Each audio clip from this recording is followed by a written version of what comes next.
తాకట్టులో ఉన్న బంగారాన్ని విడిపించి ఆ రోజు ఆన్లైన్ రేటుకే మేము కొంటాం. Sharma gold company.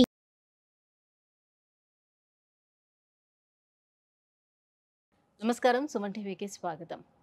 వారాహి దీక్ష అనేది ఎవరు చేసుకోవాలి? వారాహి అమ్మవారి యొక్క విశిష్టత ఏంటి? ఈ దీక్ష నియమాలు ఏ రకంగా ఉంటాయి? ఈ విషయాలను తెలియజేసేందుకు మనతో పాటు ఉన్నారు శ్రీచక్రపీఠ వ్యవస్థాపకులు, ప్రముఖ జ్యోతిష్య శాస్త్ర పండితులు ప్రదీప్ జోషి గారు.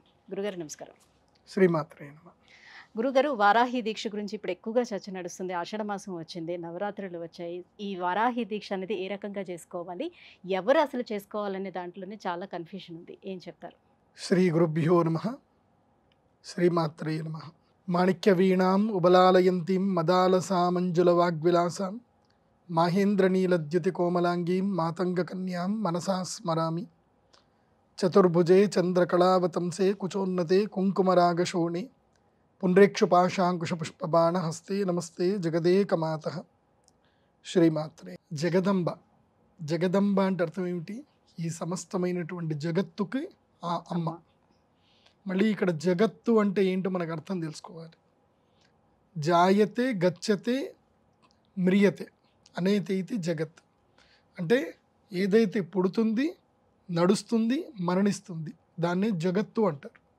ఆ జగత్తుకి అంటే పుట్టుకకి, చావుకి అన్నిటి కూడా సాక్షిభూతంగా ఉండేది అమ్మవారు. ఆ అమ్మ జగదంబ. ఈ ప్రపంచంలో నేను దేవి భాగవతం గురించి చాలాసార్లు చెప్పాను. మళ్ళీ ఒక చిన్నగా చెప్తాను మీకు. అసలు మీరు వారాహి నవరాత్రులు అంటున్నారు. అసలు అమ్మవారంటే ఏంటి అని మనకు శక్తి తెలుసుకుంటే వారాహి అమ్మవారి యొక్క దీక్షలు ఎలా చేయాలి, ఎందుకు చేయాలి, ఎవరు చేయాలనే విషయం మనకు తెలుస్తుంది. అసలు అమ్మవారి యొక్క శక్తి చాలామందికి తెలియదు. అమ్మ శక్తి ఏంటిది అనేది ఒక చిన్న ఎగ్జాంపుల్.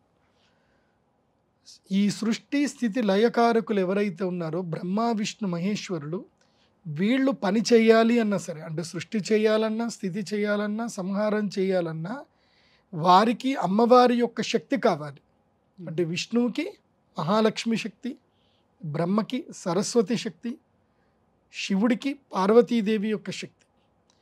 ఈ శక్తులతోటి వీళ్ళు పనిచేస్తున్నారే తప్ప ఈ శక్తులు లేకపోతే వీరు కూడా అసమర్థులు అని చెప్పి మనకి సౌందర్య లహరిలో ఆది శంకరాచార్యుల వారు రాసిన స్తోత్రాలు చెప్పారు. శివశక్త్యాయుక్తో యది భవతి శక్త ప్రభవితుం నచేదేవం దేవో నకలు కుశల స్పందితుమపి అతస్త్వాం ఆరాధ్యాం హరిహర విరించాదివిరపి ప్రణంతుం స్తోతుం వా కథమకృత పుణ్య ప్రభవతి అని చెప్పి చాలా డీటెయిల్గా చెప్పారు. ఈ ఒక్క శ్లోకం చెప్పడానికి ఒక రోజంతా సరిపోతుంది అర్థం చెప్పాలంటే.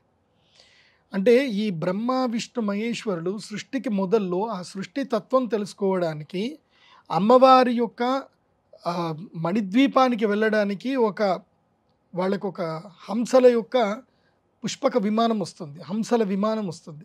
ఆ విమానం ఎక్కి వాళ్ళు కూర్చుంటే వెళితే మణిద్వీపము లోపల ఇలాంటి బ్రహ్మ విష్ణు మహేశ్వరులు 1,000,000 మంది అమ్మవారి యొక్క దర్శనం కోసం అని చెప్పి వేచి చూస్తున్నారు లైన్లో. ఇలాంటి వాళ్ళు ఈ బ్రహ్మ విష్ణు మహేశ్వరులు వెళ్ళి అమ్మవారి యొక్క మణిద్వీపంలోకి వెళ్ళగానే వాళ్ళు స్త్రీ రూపాన్ని ధరిస్తారు.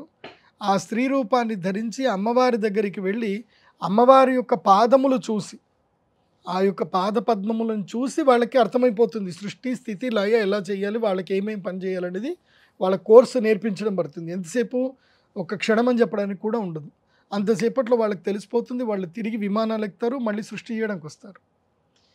దీనికి లలితా సహస్రనామంలో ఏం చెప్తారు అంటే, అమ్మవారి యొక్క శక్తిని ఏం చెప్తారు అంటే, కనుమూసి కను తెరిచే లోపల అనేక కోటి భువనాలు బ్రహ్మాండాలు సృష్టింపబడతాయి, నశింపబడతాయి.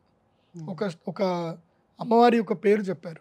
ఏమనంటే ఉన్మేష నిమిషోత్పన్న విపన్న భువనావళి అని చెప్పారు. అంటే అమ్మవారి యొక్క ఉన్మేష అంటే ఇలా కన్ను కొట్టి కన్ను తీయడం అంతే.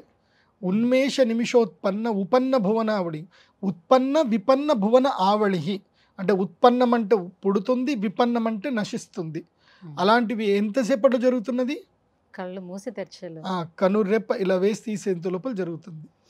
అది అమ్మవారి యొక్క శక్తి. ఆ అమ్మవారి యొక్క శక్తి తత్వములో ఎంతోమంది అసురులను సంహరించడానికి ఆ అమ్మవారు ఎన్నో రూపాలను ఎత్తడం జరుగుతుంది. అలాంటి అద్భుతమైన రూపాల్లో ఈ యొక్క వరాహ రూపం ఒకటి.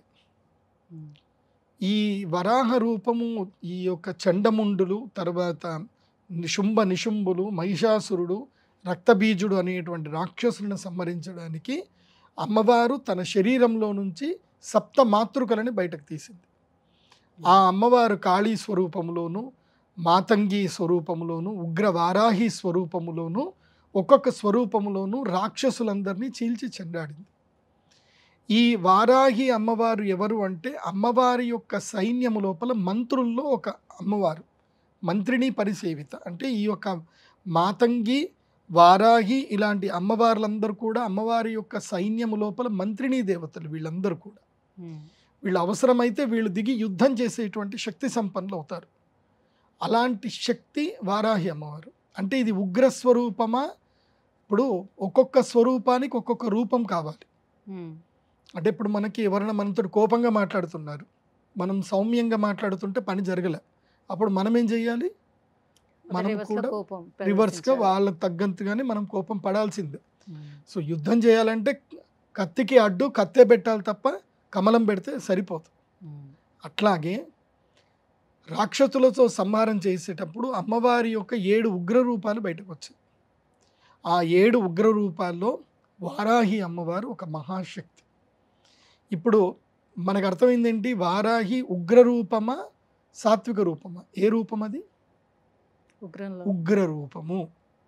ఉగ్ర రూపము అంటే అది ఎప్పుడు మనకు కావాలి అంటే, ఉగ్రత్వాన్ని మనం ఎప్పుడు ఆరాధించాలి అని అంటే అతి కష్టం వచ్చినప్పుడు. అతి కష్టం వచ్చినప్పుడు, కష్టాన్ని మనం ఓర్చుకోలేనప్పుడు మనం ఆ ఉగ్ర స్వరూపాన్ని మనము ప్రార్థన చేయాలి. ఏది? శత్రు సంహారం గురించి ప్రార్థన చేయాలి. నాకు తెలిసి వారాహీదేవి గురించి చాలామందికి ఇప్పటిదాకా తెలియదు. నాకు తెలుసు, నేను సుమన్ టీవీలో వచ్చిన 2018 నుంచి నాకు తెలుసు. అంతకుముందే తెలుసు నాకు, 2012 నుంచి కూడా నాకు తెలుసు. కానీ ఎప్పుడు కూడా మేము రివీల్ చేయలే. ఈ మధ్య ఏం జరిగింది అని అంటే, పవన్ కళ్యాణ్ గారు ఆయన వారాహి అని ఒక ఏది తన యొక్క యాత్ర చేసేటప్పుడు ఆయన బండికి ఆ పేరు పెట్టారు, వారాహి అని పేరు పెట్టారు. తర్వాత ఈ మధ్య ఏంటంటే ఆయన డిప్యూటీ సీఎం అయిన తర్వాత కూడా దీక్ష వస్త్రాలు ధరించి నేను వారాహి దీక్ష తీసుకుంటున్నాను అని చెప్పి ఆయన దీక్ష తీసుకున్నారు. దీనితోటి ఈ మధ్య అందరికీ ఎందుకోసమంటే యద్యదాచరతి శ్రేష్ఠ తద్దదేవో అనుసరంతి అన్నట్టుగా భగవద్గీతలో చెప్పారు. ఈ శ్రేష్ఠులు ఎవరైతే ఆచరిస్తారో కామన్ మ్యాన్స్ కూడా వాళ్ళని ఆచరిస్తారు, వాళ్ళని అనుసరిస్తారు. సో పవన్ కళ్యాణ్ గారు వారాహి నవరాత్రులు చేస్తున్నారని చెప్పి మీరందరూ కూడా వారాహి నవరాత్రులు చేయడానికి పూనుకుంటున్నారు, సంతోషం. కాకపోతే పవన్ కళ్యాణ్ గారి గురించి వ్యక్తిగతంగా నాకు తెలిసింది ఏంటంటే, ఆయనది చాలా చిన్న పిల్లాడి మనస్తత్వం, చాలా చిన్న పిల్లాడి మనస్తత్వం. ఆయనకి ఎవరి మీద కోపం కానీ, ఈర్ష్య కానీ, ద్వేషం కానీ ఏది ఉండదు. ఆయన అందరినీ క్షమించే తత్వం ఉంటుంది, అందరినీ ప్రేమించే తత్వం ఉంటుంది, అందరికీ ఇచ్చే గుణం ఉంటుంది. అలాంటి గుణం ఉన్నప్పుడు నీకు వారాహి ఉపాసన చేస్తే నీకేమి ఇబ్బంది కలగదు. ఇది ఎట్లాగంటే ఇది ఒక వారాహి అమ్మవారి చేతిలోనే నాగలి, గొడ్డలి ఇవి ఉంటాయి కాబట్టి ఇది వ్యవసాయేతర పనులు చేసుకున్నటువంటి రైతులు చేసుకునేది అని కొంతమంది చెప్పడం జరుగుతుంది. ఏమంటారు? చెప్తాను, వారాహి తత్వస్వరూపం గురించి చెప్తాను. ఈ వారాహి ఉగ్రస్వరూపం ఒక్కటి గుర్తుపెట్టుకోవాలి. మనకి అమ్మవారి యొక్క ఏ తత్వాన్ని ఉపాసన చేసినా శక్తి, సిద్ధి, తత్వం తప్పకుండా కలుస్తుంది.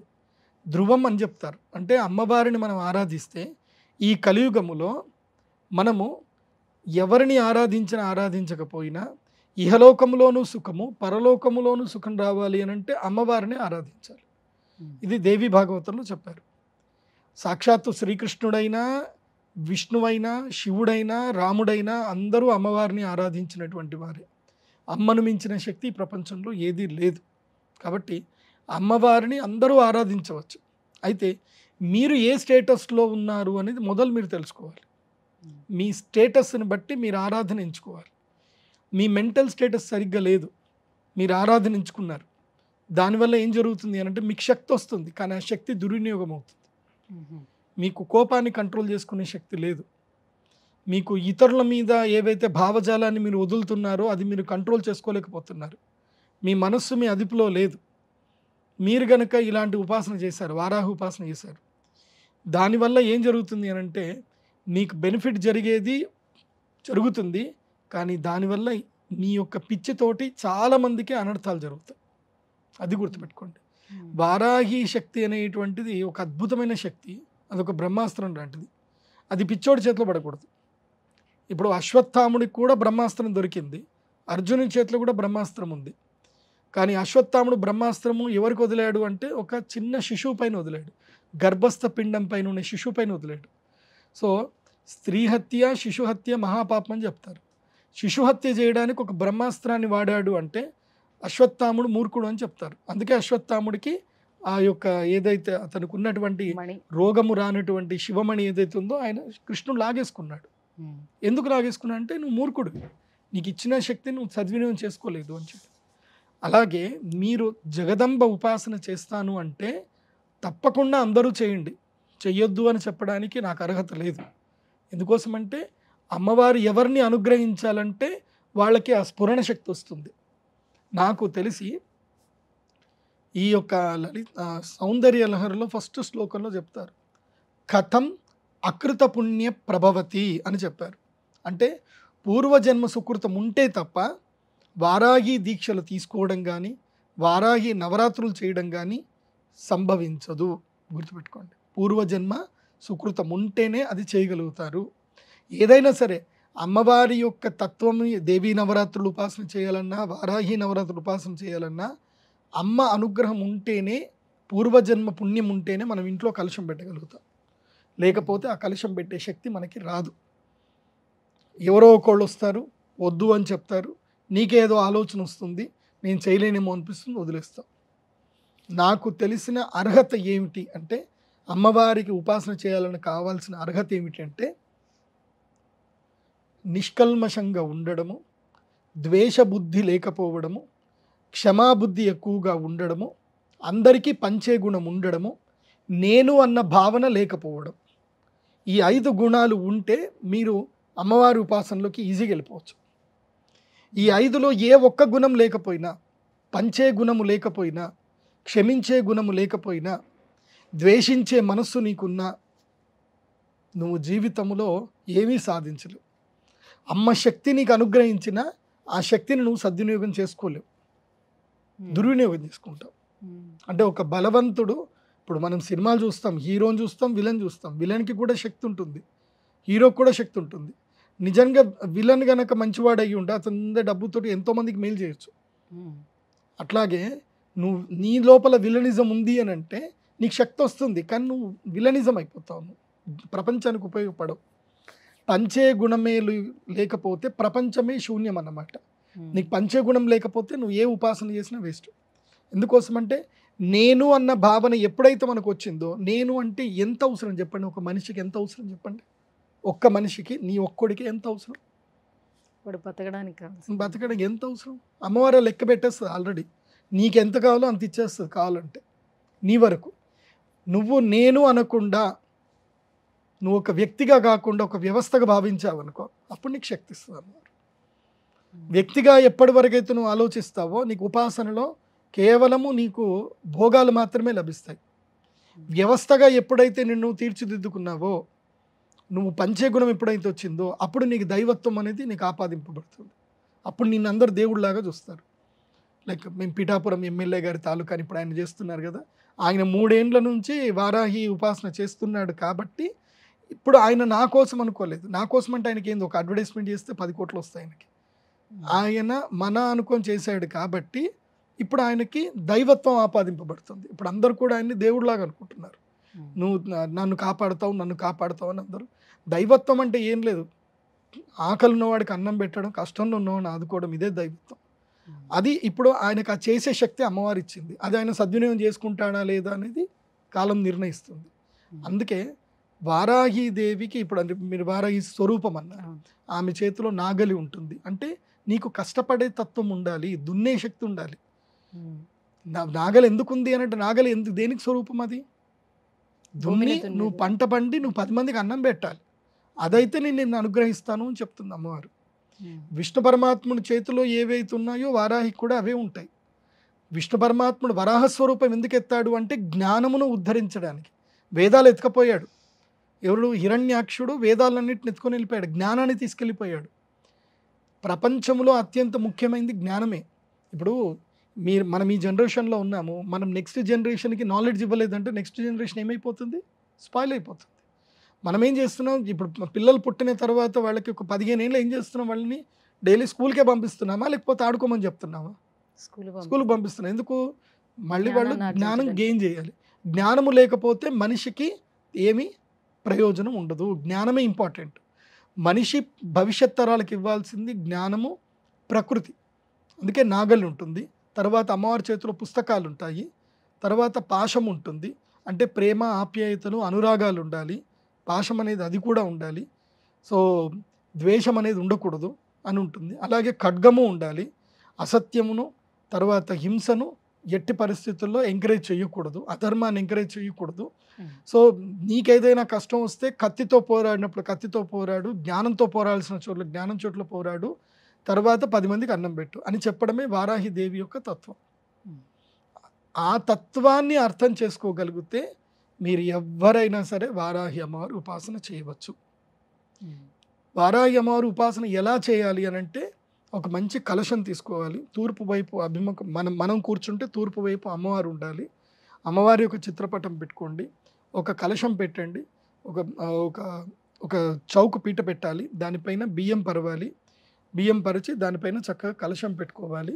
ఆ కలశంలో నీళ్లు పోసి ఒక కొబ్బరికాయ పెట్టి ఎర్రటి కండువ కానీ లేదా నీలి రంగు కండువ కానీ ఏదైనా సరే కండువ పెట్టవచ్చు. సో అలాంటిది కలశం పైన పెట్టి ముందు నవగ్రహ పూజలు, తర్వాత సప్తమాతృకల అమ్మవారి దేవుని పూజ చేసుకొని శ్రీచక్ర స్వరూపములోనే వారాహి దేవిని పూజ చేసుకోవాలి. వారాహి అమ్మవారికి చాలామంది విగ్రహారాధన చేస్తారు. అలాంటి విగ్రహారాధన చేయవచ్చు, కానీ నాకు తెలిసినంత వరకు ఏంటంటే మీరు వారాహి శక్తిని శ్రీచక్రంలోనే పూజ చేసుకోండి. అలాంటి విగ్రహంలో పూజ చేయకండి. ఎందుకోసమంటే కొన్ని ఆగమ శాస్త్ర ప్రకారము కొన్ని విగ్రహాలు ఆరాధన చేయడానికి ఉపయుక్తమైనవి కావు, అవి చేయకూడదు. కొన్ని నియమాలు చెప్పారు. ఆ నియమాల ప్రకారము ఆ శక్తిని మీరు శబ్దస్వరూపంగానే గ్రహించి శ్రీచక్రములోని ఆ అమ్మవారిని ఆవాహనం చేసి పూజ చేసుకోండి. దానివల్ల మీకు ఏవైతే కొన్ని అనర్థాలు మీకు తెలిసి తెలియకుండా మీరు చేసే తప్పులకు కూడా జరిగే అనర్థాలు ఏవి జరగకుండా ఆ శ్రీచక్ర శక్తి మిమ్మల్ని కాపాడుతుంది. ఏంటి పూజా విధానం అనేది ఏంటి, ఎలా చేసుకోవాలి? సింపుల్, మనకి మీరు వెబ్సైట్లో గూగుల్లో వెతుకున్న దొరుకుతుంది, నేను లింక్ పంపిస్తాను. ఆ లింకులో అమ్మవారి యొక్క స్తోత్రం ఉంటుంది. సంకల్పం చేసుకోవాలి, ఆచమనము, ప్రాణాయామము, సంకల్పం. ఈ సంకల్పం చేసుకున్న తర్వాత గణపతి పూజ, గౌరీ పూజ చేసిన తర్వాత ప్రధానమైనటువంటి వారాహిదేవి శక్తి స్వరూపం ఏదైతే ఉందో ఒక శ్రీచక్రం బిళ్ళ తీసుకోండి, చాలు, చిన్న శ్రీచక్రం బిళ్ళ. ఆ శ్రీచక్రంలోనే వారాహిదేవి అమ్మవారిని స్మరించుకోండి. ఆ వారాహి ఓం శ్రీం వారాహి నమః అని మంత్రముతోటి వారాహి ఆ యొక్క శ్రీచక్రానికి పాలతోటి అదేవిధంగా మంచినీళ్ళతో అభిషేకం చేసి తుడిచి గంధం పెట్టి కుంకుమ పెట్టండి. ఆ తర్వాత అమ్మవారి యొక్క స్తోత్రాలు ఉంటాయి, వారాహి స్తోత్రములు ఉంటాయి. వారాహి స్తోత్రములో 3 రకాలైన స్తోత్రాలు చాలా కీలకమైనవి, ప్రధానమైనవి. ఒకటి వశ్యవారాహి అని ఒకటి ఉంటుంది స్తోత్రం.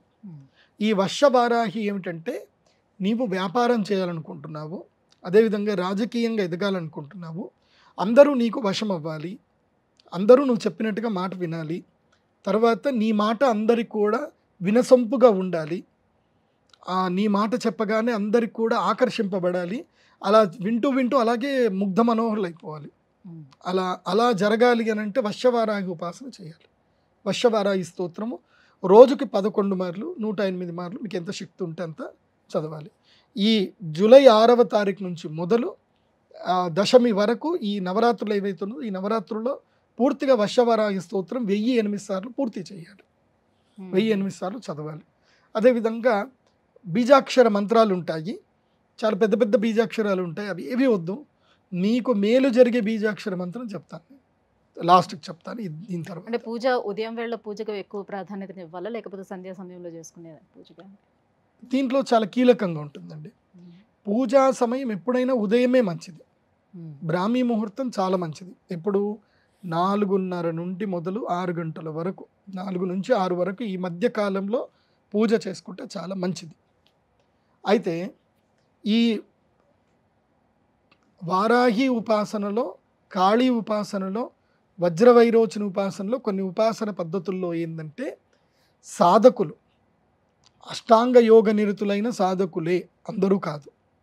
అష్టాంగ యోగ నిరతం అంటే అది చాలా పెద్ద సబ్జెక్ట్, అది ఏందో మీరు తెలుసుకోండి. దాని తర్వాత నేను చెప్తాను అష్టాంగ యోగం ఏందని ఒక వీడియోలో చెప్తాను. సింపుల్, ఇందాక చెప్పిన 5 రూల్స్ మీరు పాటించగలిగితే రాత్రిపూట ఒంటరిగా మీ గదిలోనే కూర్చొని దీపము వెలిగించి ఈ యొక్క బీజాక్షర మంత్రంలో ఉపాసన చేయవచ్చు. ఒంటరిగా కూర్చొని ఏకవస్త్ర ధారులై కూర్చొని చేయాలి. అలా చేయగలిగితే అది మహాశక్తి సంపన్నం అవుతుంది. అది రాత్రి ఉపాసన ఉంటుంది. రాత్రి 11 గంటల నుంచి 1 గంటల మధ్యలో చేయవలసిన ఉపాసన ఉంటుంది. అంటే ఈ దీక్ష చాలా కఠినమైన దీక్ష. ఇది పీఠాధిపతులు, యతీశ్వరులు వీళ్ళు మాత్రమే చేయదగినటువంటి దీక్ష అని చెప్తూ వస్తున్నారు. ఎందుకని, ఏంటి అంత కఠినంగా ఉంటుంది? ఏవైనా తప్పు చేస్తే ఏమైనా జరుగుతుందా? అంతే, అమ్మవారిది ఉగ్రశక్తి కదా. ఇప్పుడు మనకి కయ్యానికైనా బియ్యానికైనా సరితూగాలి అని అంటారు కదా. మంచివాడితో మనం స్నేహం చేయొచ్చు, చెడ్డవాడితో మనం స్నేహం చేస్తే ఎప్పటికైనా మనకు కష్టమే వస్తుంది అంటారు. అట్లాగే ఉగ్రశక్తితోటి మనం స్నేహం చేస్తున్నాం. అది ఏంటి? ఉగ్రశక్తి. ఆ ఉగ్రశక్తితో స్నేహం చేసేటప్పుడు ఆ ఉగ్రశక్తి ఎప్పుడు ఏ విధంగా మనం ఎలా ఉంటుందో ఉగ్రశక్తి అలాగే ఉంటుంది, గుర్తుపెట్టుకోండి. అమ్మవారి యొక్క ఉపాసన శక్తి ఏంటంటే అద్దం లాంటిది. నువ్వు సౌమ్యంగా ఉన్న రోజులు ఆ అమ్మ సౌమ్యంగానే నీకు కనిపిస్తుంది. నువ్వు ఉగ్రంగా మారి అమ్మవారిని ఉపాసన చేసావా, ఆ శక్తి నీకు ఉగ్రంగానే మారుతుంది. ఇప్పుడు తన కోపమే తన శత్రువు అన్నట్టుగా ఆ ఉగ్రశక్తిని నువ్వు సరిగ్గా సద్వినియోగం చేసుకునేటప్పుడు నువ్వు ఇరకాటంలో పడతావు. సో సాధువులు గొప్పవాళ్ళు ఎందుకు చేయాలి అంటే వాళ్ళ యొక్క కోపాన్ని కంట్రోల్ చేసే శక్తి వాళ్ళకు ఉంటుంది. వాళ్ళ కోపంని ఎట్లా అదుపులు చేసుకోవాలి, వాళ్ళు ఎంత నిగ్రహంగా ఉండాలి అనేది వాళ్ళకి తెలుసు. వాళ్ళు ఫస్ట్ అష్టాంగ యోగం లోపల ఎక్స్పర్ట్ అయిన తర్వాతనే వారాహి ఉపాసన స్టార్ట్ చేస్తారు. నేను చెప్పేది ఏ ఉపాసన అయినా సరే మనము సిస్టమేటిక్గా పద్ధతిగా లేకపోతే అది మన అణు ఆయుధము మన చేతిలో ఉన్న మనల్ని కూడా చంపుతుంది, బయట వాడిని చంపుతుంది. అణాయుధం మన ఇంట్లో పడితే మనల్ని చంపుకుని ఉంటుందంటే ఉండదు. అట్లాగే ఉపాసన చేసేటప్పుడు నేను చెప్పిన 5 బేసిక్ ప్రిన్సిపల్స్ అవి గనక మీరు పాటించగలిగితే మీరు కూడా చెయ్యొచ్చు. వాళ్ళే ఎందుకు చేయాలి అని అంటే వాళ్ళు ప్రిపేర్ అయ్యి ఉంటారు. మీకు అంత ప్రిపరేషన్ ఉందా? మీకు ప్రిపరేషన్ ఉంటే మీరు చెయ్యండి, మిమ్మల్ని ఎవరు వద్దని చెప్పరు. ఎందుకోసమంటే నేను పలానా బుక్ స్టాల్కి వెళ్ళిపోయి వారాహి దేవి తెచ్చుకుంటాను, నేను ఇంట్లో చదువుకుంటానంటే ఎవడు ఆపుతాడు? నిన్ను ఎవరు ఆపరు. కాకపోతే దానికి నేను చెప్పేది ఏంటంటే నీ ప్రిపరేషన్ ఎట్లా అయ్యి ఉండాలి, నీ మైండ్ సెట్ ఎట్లా ఉండాలి అనేది చాలా ఇంపార్టెంట్. ఇప్పుడు పూర్వకాలంలో ఇదేముండదంటే ఒక మహా వ్యక్తి, ఆయనకి సంస్కృతం రాదు, ఆయన అమ్మవారి యొక్క ఉపాసన చేయడం స్టార్ట్ చేశాడు. దేవి సప్తశతి చదివాడు, అతనికి అమ్మవారు పలుకుతుంది. అతనికి ఉన్న కష్టం ఏంటంటే కనుక అతను చాలా డబ్బు సంపాదించాడు, రాజులు కూడా ఆయనకి సన్మానాలు చేశారు, భూములు ఇచ్చారు, అగ్రహాలు ఇచ్చారు. అతను ఎవరైనా అమ్మాయి మెడలో తాళి కట్టాడా లేదో, తాళి కట్టిన 24 గంటలు అమ్మాయి చనిపోతుంది. ఎందుకు చనిపోతుందో ఆయనకు తెలియదు. ఎందుకోసం అంటే ఆయనకి సంస్కృతం రాదు, కానీ అమ్మవారి యొక్క మంత్రాలు మొత్తం నేర్చుకున్నాడు, చేశాడు. తర్వాత ఇట్లాగే 3 భార్యలు చనిపోయిన తర్వాత నాకు ఎందుకు ఇట్లా జరుగుతుంది అనేది అప్పుడు అహం తగ్గించుకొని ఎవరో మా పండితుడి దగ్గరికి వెళ్ళి అడిగాడు, ఏమైంది, నేను ఇంత సంపాదించాను, ఇంత ఉన్నాను, అమ్మవారు నాకు పలుకుతుంది కూడా, అలాంటిది నా భార్యలు ఎందుకు చనిపోతున్నారు అని అడిగితే అప్పుడు ఆయన ఏం చెప్తాడు అంటే, సరే మీరు ఒకసారి నా ముందు మీ దేవి సప్తశతి పాఠం మొత్తం నాకు చదవండి అన్నట్టు. అప్పుడు దుర్గా కవచంలో భార్యాం రక్షతు భైరవి అని ఉంటుంది దాని లోపల.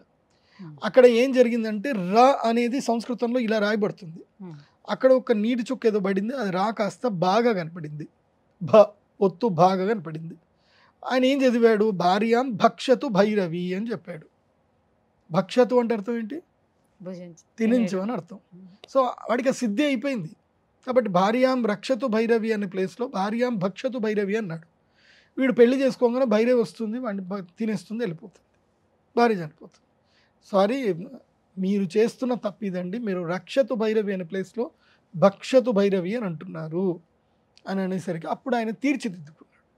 అందుకే సంస్కృత జ్ఞానం కావాలి, నువ్వేం చదువుతున్నావని నీకు తెలియాలి. బీజాక్షరంలో యొక్క జ్ఞానం మనకు లేకపోవచ్చు, మన గురువుకున్నా చాలు. అలాంటి గురువుని ఎవరినైనా కలిసి ఆ గురువు గారికి గురుదక్షిణ ఇచ్చి గురువు సేవ చేసి ఆ గురువుకి నచ్చి, అరే నువ్వు యోగ్యుడివే, నీకు మంత్రోపాసన ఇస్తాను అని గురువులు మంత్రోపాసన ఇచ్చేవాళ్ళు. ఏది ఒకప్పుడు. ఇప్పుడు ఏమైపోయింది అని అంటే అంతా ఓపెన్ అయిపోయింది కదా, అందరూ పుస్తకాలు ప్రచురణ చేస్తున్నారు, అందరికీ పుస్తకాలు దొరుకుతున్నాయి, ఎవరు పడితే వాళ్ళు చదవచ్చు. ఇప్పుడు ఎవరిని ఆపడానికి లేదు. ఇప్పుడు నేను మంత్రోపాసన చేసేటప్పుడు నా మంత్రోపాసనకి నాకు పుస్తకాలు దొరికాయి, కానీ నేను పుస్తకాలు పెట్టి చదవలే. నేను గురువు సేవ చేశాను, మా గురువుగారి ఇంటికి వెళ్ళాను, గురువుగారి బట్టలు ఉతికాను, ఎన్ని పనులు చెప్తే అన్ని పనులు చేశాను. ఆయనకి నా మీద దయ కలిగి వీడు యోగ్యుడు అని ఆయనకి ఎప్పుడైతే అనిపించిందో అప్పుడు ఆయన చెయ్యి నా నెత్తి మీద పెట్టాడు, ఆయన ఉపాసన చెయ్యి నా నెత్తి మీద పెట్టాడు, అంతే. ఇంకా నేను ఉపాసన చేయాల్సిన అవసరం లేనంతగా శక్తి నాకు వచ్చేసింది. గురువు అనుగ్రహము చాలా గొప్పది. గురువు మించిన అనుగ్రహం ఇంకెక్కడ దొరకదు. అందుకే గురువు ద్వారా విద్య నేర్చుకోండి. గురువు లేకుండా మీరు ఏ విద్య నేర్చుకున్నారనుకోండి ఇట్లాగే జరుగుతుంది. మీరు ఏదైనా తప్పు జరిగారనుకోండి అది కాస్త మిమ్మల్ని పని చేసుకుంటూ పోతుంది అన్నమాట. అందుకే అష్టాంగ యోగ నిరతులు అవ్వాలి, గురువు యొక్క అనుగ్రహం ఉండాలి. అలాంటి సమయంలో ఉపాసన చేయండి. ఇప్పట్లో చాలామంది వీడియోలు చేసేస్తున్నారు, ఇలా దీక్షలు చేయండి అలా దీక్షలు చేయండి అని వీడియోలు చేస్తున్నారు. చాలా సంతోషం, నాకు అప్రిషియేట్ కూడా చేస్తాను. కాకపోతే ఎవరైనా ఒక శ్రీ విద్యోపాసకులు గురువులని తప్పకుండా కలవండి, నేర్చుకోండి. ఆన్లైన్లో ఎవరు చెప్పినా ఎవరు చేసినా నేర్చుకోండి. కానీ అన్నీ నేర్చుకున్న తర్వాత ఒక శ్రీ విద్యోపాసకులైన గురువుల్ని వెళ్ళి ఒక గంట కలిసి వాళ్ళ చేతులకి నమస్కరించి, ఏమండి నేను ఈ విధానంలో చేస్తున్నాను, ఇది సరియా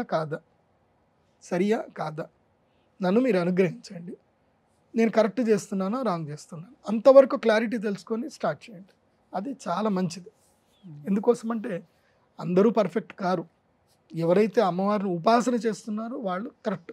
కాబట్టి మీరు కూడా అమ్మవారి యొక్క ఉపాసనలో అర్హత లేదు అనేది ఎవ్వరికీ లేదు.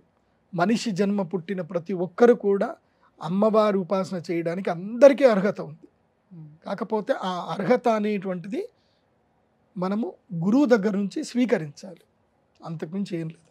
ఈ వారాహి దీక్ష చేసే సమయంలో ఆహార నియమాలు ఏం పాటించాల్సి ఉంటుంది? ఏకభుక్తం చేయాల్సిన అవసరం ఉంటుందా ఈ 9 రోజులు? అదే కదా అష్టాంగ యోగం అంటే. మనము చాప మీద పడుకోవాలి. పొద్దు నుంచి సాయంత్రం వరకు దీక్ష నియమాలు చెప్తాను వినండి. ఆల్మోస్ట్ అయ్యప్ప దీక్ష లాగానే ఉంటుంది, కాకపోతే ఇందులోపల ఇంకొన్ని రిస్ట్రిక్షన్స్ ఉంటాయి. ఒకటి, వారాహి నవరాత్రులు ఉపాసన చేసేటప్పుడు తప్పకుండా 4:30కే లేవాలి. ఎట్టి పరిస్థితుల్లో 4:30కే లేవాలి. బ్రాహ్మీ ముహూర్తంలో లేకపోతే ఈ ఉపాసన ఫలించదు. 4:30కు లేవాలి. స్నానము, సూర్య నమస్కారాలు చేసుకోవడము, తర్వాత వారాహి ఉపాసన మంత్రోపాసన చేసుకోవడం. 6 గంటల వరకు మంత్రోపాసన చేయాలి. తర్వాత 6 నుంచి 7 గంటల వరకు సూర్య నమస్కారాలు చేయాలి. ఆ తర్వాత 7 గంటల నుంచి మీ నిత్యకర్మను మీరు చేసుకోవచ్చు. ఉదయం పూటని ఎక్కువగా భోజనం చేయాలి. 7 గంటల నుంచి 10 గంటల లోపలనే ఎక్కువగా భోజనం చేయాలి. ఎంత వీలైతే అంత ఎక్కువగా కడుపు నిండా భోజనం చేసేయాలి. ఆ తర్వాత మీ రెగ్యులర్ పనులు మీరు చేసుకోవాలి. మళ్ళీ సాయంత్రం 6 గంటల నుంచి సంధ్య వేళల్లో, ప్రదోష కాలం అంటారు, 4:30, 5 గంటల నుంచి 6:30 వరకు సంధ్య వేళల్లో మళ్ళీ అమ్మవారి ఉపాసన, దీపం పెట్టడము, నైవేద్యం పెట్టడము, మళ్ళీ మంత్రోజపము అన్నీ చేసుకోవడం చేయాలి. చేసి కేవలం అల్పాహారం మాత్రమే స్వీకరించాలి. అల్పాహారం అంటే ఏమిటి? అటుకులు లేకపోతే ఏవైనా సరే. పేలాలు తినకూడదు, మళ్ళీ అది గుర్తుపెట్టుకోండి. పేలాలు తింటారు చాలామంది, పేలాలు తినకూడదు. మొక్కజొన్నలు తినొచ్చు, వేరే ఏమన్నా తినొచ్చు. సో పెరిగేసుకొని పాలు తాగొచ్చు, ఇవి తినాలి. తిని చాప మీదనే పడుకోవాలి. చాప మీద, దర్భ చాపల మీదనే పడుకోవాలి. 2 వస్త్రాలు ఉండాలి. ఈరోజు ధరించిన వస్త్రము రేపు ధరించకూడదు, మళ్ళీ రేపు వేరే వస్త్రాన్ని ధరించాలి. మళ్ళీ అదే వస్త్రాన్ని దీని ఏం ఉతికి ఆరేసుకొని మళ్ళీ నెక్స్ట్ డే అదే వస్త్రం ధరించాలి. 2 వస్త్రాలు పెట్టుకోవాలి. అంటే వస్త్ర వ్యామోహం ఉండకూడదు, శరీర వ్యామోహం ఉండకూడదు. తర్వాత కోరికల గురించి కూడా తీవ్రతరంగా కాకూడదు. అందరినీ అమ్మ అని పలకరించాలి. పురుషులైనా స్త్రీలైనా అందరినీ అమ్మ అని పలకరించాలి. ఈ విధంగా చేయగలిగితేనే వారాహి ఉపాసనలో ఏదైనా సిద్ధి ఉంటుంది. నాన్ వెజ్ అస్సలు తినకూడదు. తర్వాత ఇంకా దాంట్లో ఉల్లిపాయలు, వెల్లుల్లిపాయలు ఏవి తినకూడదు. సాత్వికమైన ఆహారాన్ని మాత్రమే స్వీకరించాలి. అందులోనూ వారాహి ఉపాసనలో తీవ్రతరమైనటువంటి శక్తి ఉపాసన ఏమిటంటే గనక అసలు కూరగాయలే లేకుండా తినాలి. కూరగాయలు లేకుండా తినాలి అంటే చప్పడి పప్పు, కారం ఇవి వేసుకొనే తినాలి, ఇంకేం తినకూడదు. ఇది చాలా తీక్ష్ణమైన నియమం. ఇది ఎవరుంటారు అలా చేసుకోవాలి. గురుగారు ఇప్పుడు అయ్యప్ప స్వామి దీక్ష అనేది కొంచెం కార్తీక మాసం ముందు నుంచి అలా స్టార్ట్ అవుతుంది కదా, కేవలం ఆ మాసాల్లోనే స్టార్ట్ అవుతుంది. అలానే వారాహి దీక్ష కూడా కేవలం ఈ ఆషాఢ మాసంలోనే చేసుకుంటారా? అవును. ఈ ఆషాఢ మాసానికి ఉన్న గొప్ప శక్తి ఏమిటంటే ఇది సంధికాలం. సంధికాలం అంటే ఉత్తరాయణానికి దక్షిణాయనానికి కరెక్ట్గా సంధికాలం అంటారు. ఆషాఢ శుద్ధ ఏకాదశి రోజున దక్షిణాయనం ప్రారంభమవుతుంది. ఏకాదశి అంటే 15 రోజులు. సో ఆషాఢ శుద్ధ ఏకాదశికి తర్వాత ఆషాఢ బహుళ ఏకాదశికి మధ్యన 10 రోజులు సంధికాలం ఉంటుంది. ఈ సంధికాలములోనే ఈ యొక్క వారాహి నవరాత్రులు ఉంటాయి. శుక్లపక్షములోనూ చేస్తారు, కృష్ణపక్షంలోనూ చేస్తారు. కృష్ణపక్షంలో చేసేది ఉగ్రవారాహి, ఈ యొక్క శుక్లపక్షంలో చేసేది శ్వేతవారాహి, తర్వాత వజ్రవైరోచిని వారాహి, ఇలాంటివన్నీ కూడా శుక్లపక్షంలో చేస్తారు. చాలామంది నెల రోజుల పాటు చేసే శక్తి కొంతమందికి ఉంటుంది, వాళ్ళు చేస్తారు కూడా. గురుగారు, వారాహి దీక్ష ఏ రకంగా చేసుకోవాలి, దానివల్ల ఎటువంటి ఫలితాలు ఉంటాయి, ఈ అంశాలని తెలియజేసినందుకు ధన్యవాదాలు. శ్రీమాత్రే నమః. సుమన్ టీవీలో మీ పర్సనల్ అండ్ బిజినెస్ ప్రమోషన్స్ కోసం కింది నెంబర్కి కాంటాక్ట్ చేయండి.